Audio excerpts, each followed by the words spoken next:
Well, welcome back to Power Play Garage. Hopefully you can see it. I believe you can. Advertising, got to keep it going. And I didn't post a video last week because it wasn't around.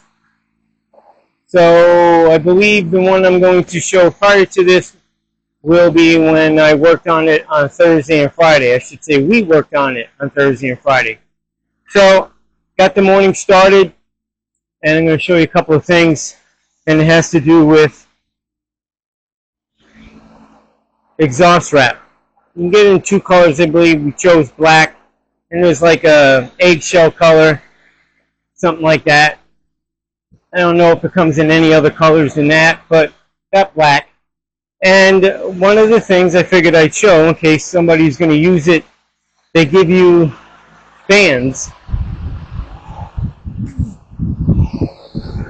These metal bands to basically keep them from unraveling.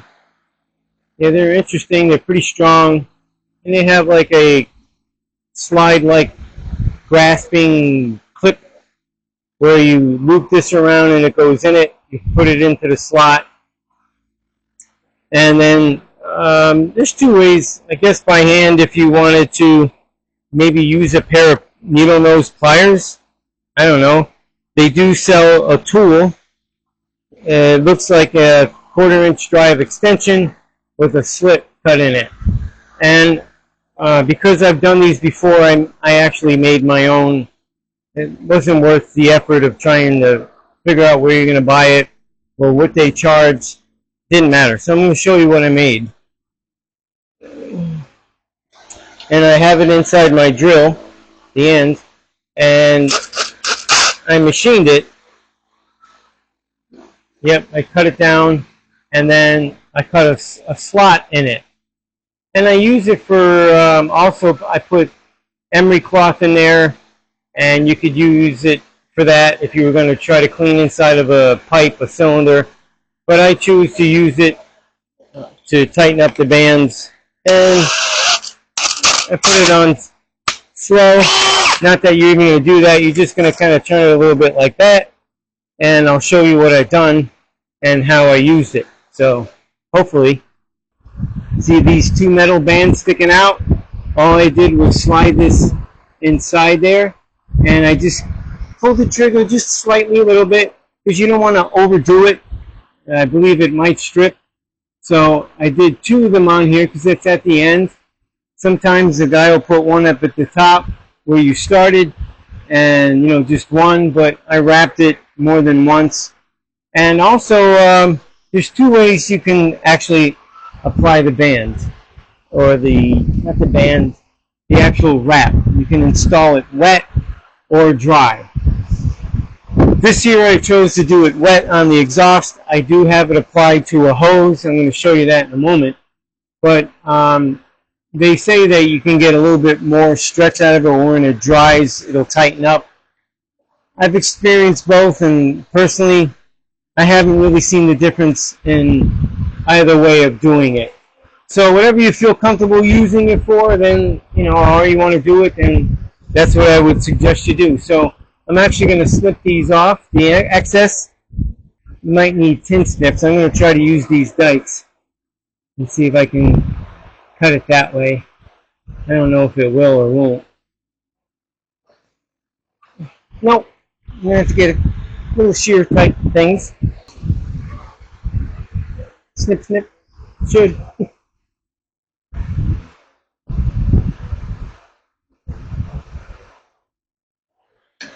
That's one. That's two. And then you could just tap it over, push it over the little excess because it's curled underneath. So the sharp edge is actually rolled in. So you'll be fine there. So I'm going to take the top side. Because of the fuel filter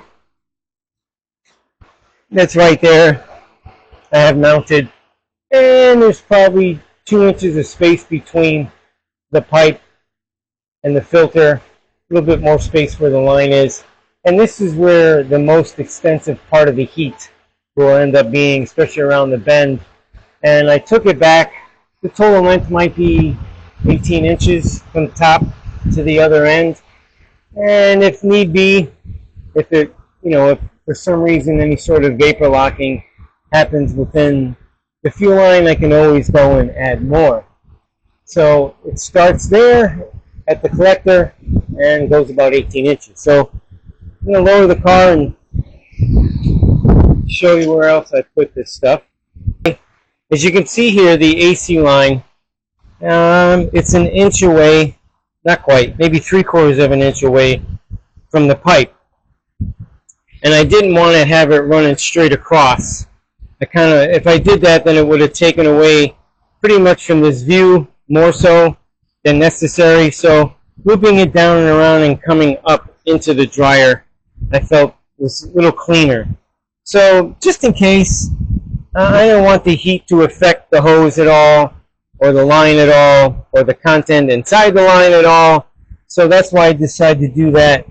It starts at the frame, and it up passes the exhaust manifold, and kind of even here with the actual valve cover.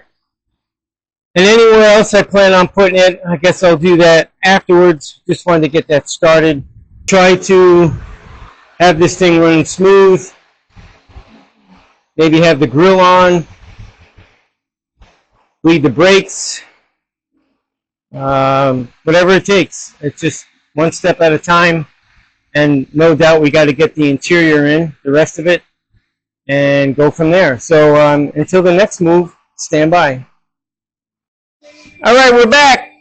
Got a lot of headway here because the owner, the client, has been helping.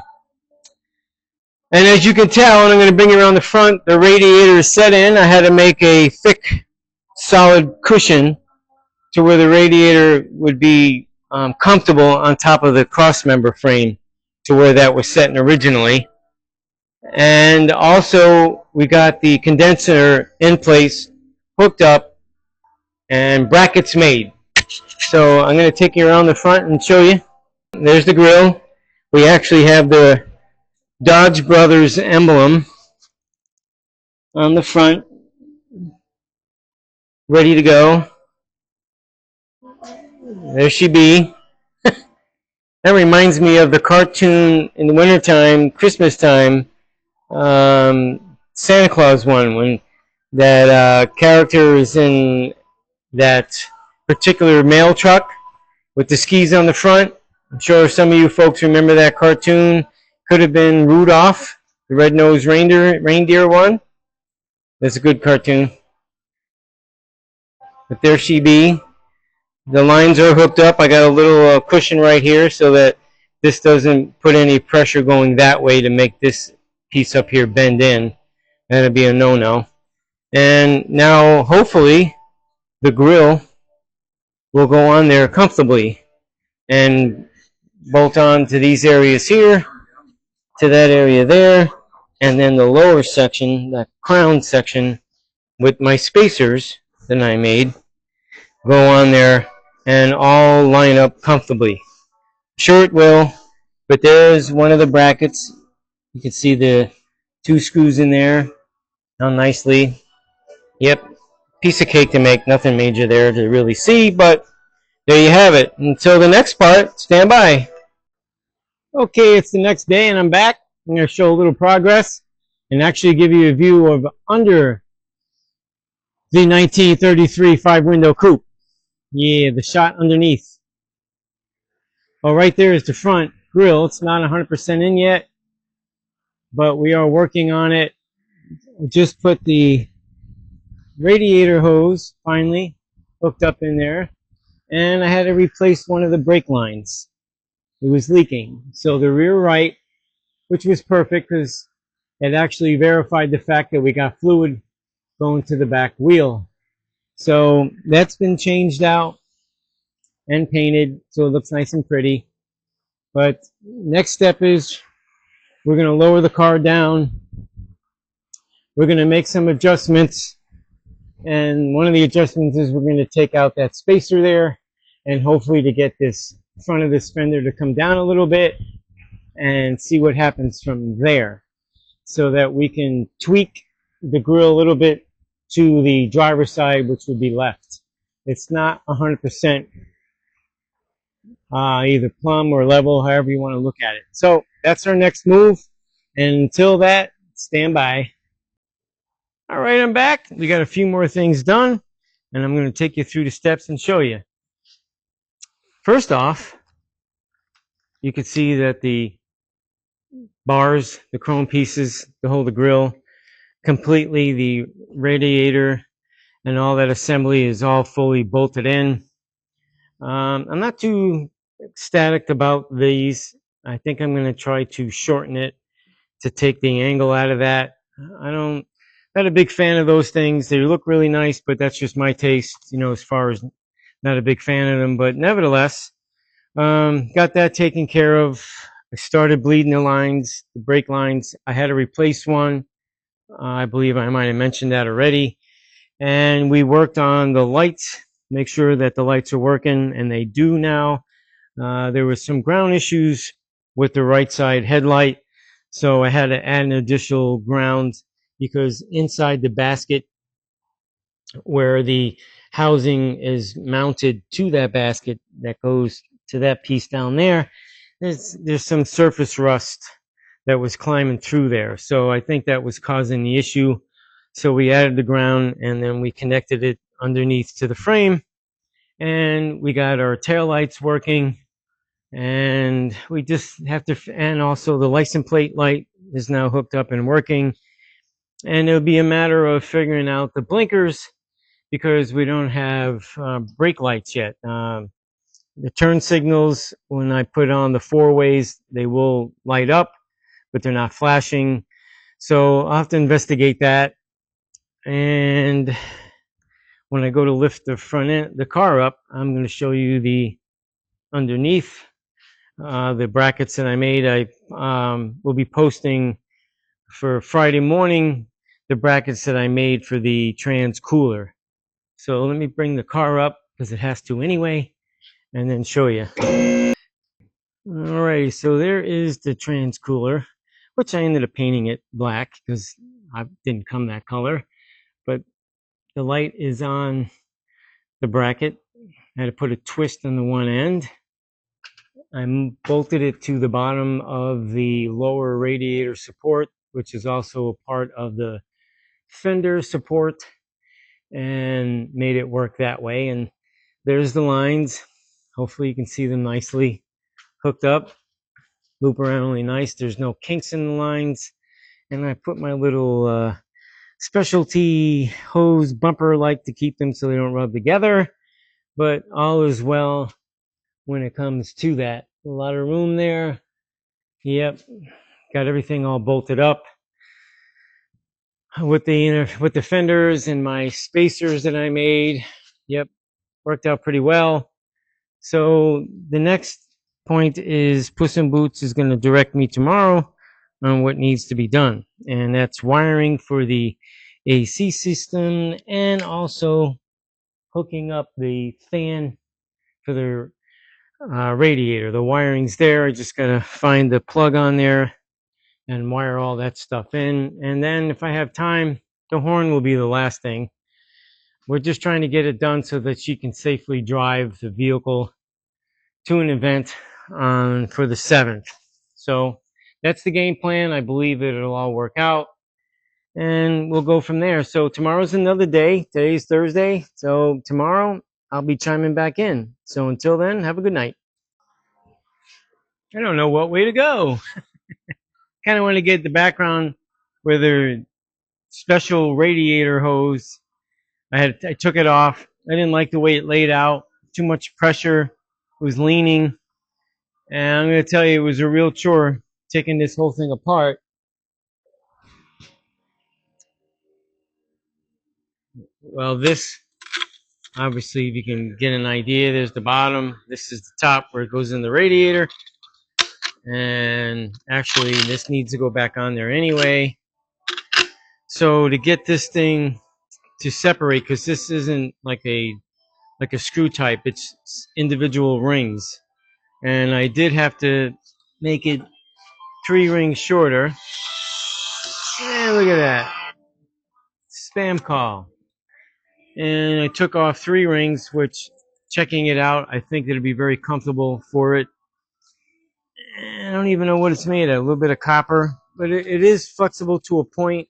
Got to put a lot of force on it, and then this rubber connection to go on this, which I'm doing right now. Got to apply a lot of pressure. Can't go all the way. You got to leave half the space, obviously. And then there's another sleeve, another rubber one, so that it fits the neck for the radiator. So I believe that's the way the kit would come. Can't imagine any other way. But see, you can't twist this and watch it screw on. It doesn't work that way. So you got to really work it to get it off. And it's a good thing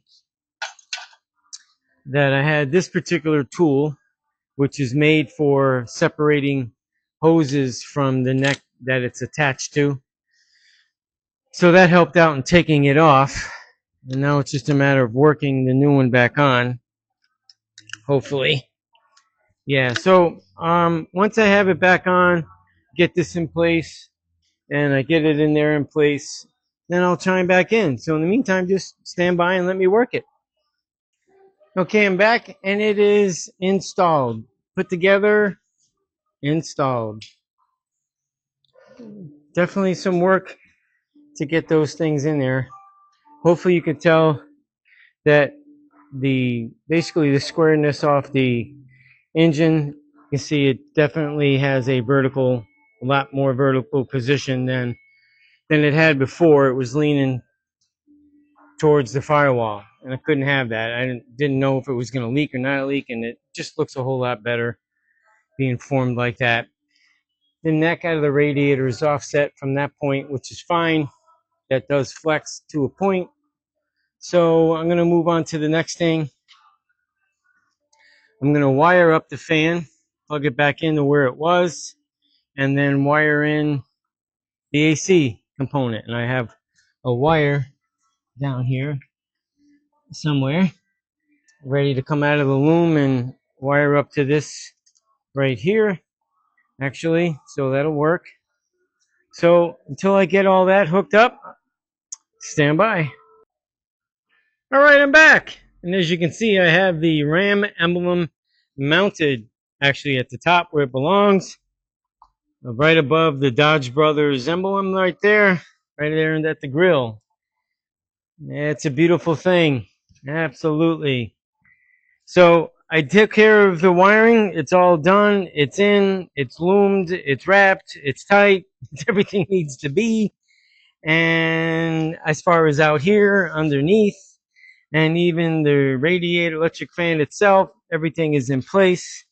And the last thing I have to do actually is just the ground. The power source is already in.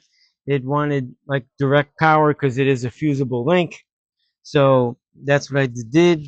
That's what I decided to do based on the instructions. So this ground right here is the last thing I'm going to be hooking up. And actually this other wire that's here, that's been in here, is actually a ground. So I will connect it to that. But all that is said and done. Yep. Tomorrow afternoon, the cable, hopefully my friends will show up. I'm sure they will. And we will be taking care of the transmission cable. I'm trying to get that out of the way. This is the box of all the little goodies. And I just want to make sure that the setup on this ends up being correct as far as pressure goes, if any. You know, so when it accelerates, it does what it's supposed to do. It is a 700R4 first gen, so I want to make sure it goes well. All right, well, that's pretty much going to be it for this video. I have a lot of content now on it. Hope it's not too long. Hopefully it's not boring. I don't believe it is, but then again, that's my opinion. So, next week's going to be a real tight week. Everything pretty much, not everything, but the important stuff so that it can be safe to drive. has to, hopefully, I'm saying has to be done. Where I believe it could be, should be, would be, and all that other would be's that go with it. But she'll be ready to roll out, at least to go to the show, and then it'll be coming back, so where we can finish up other stuff that could wait till the end, and we'll deal with that when it comes back from the event. It's a 3-day event for her. She made plans to be out there way, way, way in advance, but you know how it goes. But I stayed consistent on this thing every day. Got it done in a much shorter time than most, but hey, that's what it is. Looking forward to see it run actually and drive down the road, and hopefully I'm sure she'll do well and be careful in her trip, in her journey. It's the 7th, 8th, and 9th, and it is at Lake Okeechobee. That's where she's heading with the car. She's going to drive there. The air conditioning and everything will be working because all that stuff is hooked up. So I'm sure it'll be a comfortable ride for her. So like I said, this ends this video, this segment, and the next one will be starting again on Monday to show the other little things being done, like the interior and the trunk and whatever else we come across. But up until then, try to get something done. Subscribe if you would. I would appreciate it. Give me a thumbs up, make a comment, and thanks for watching.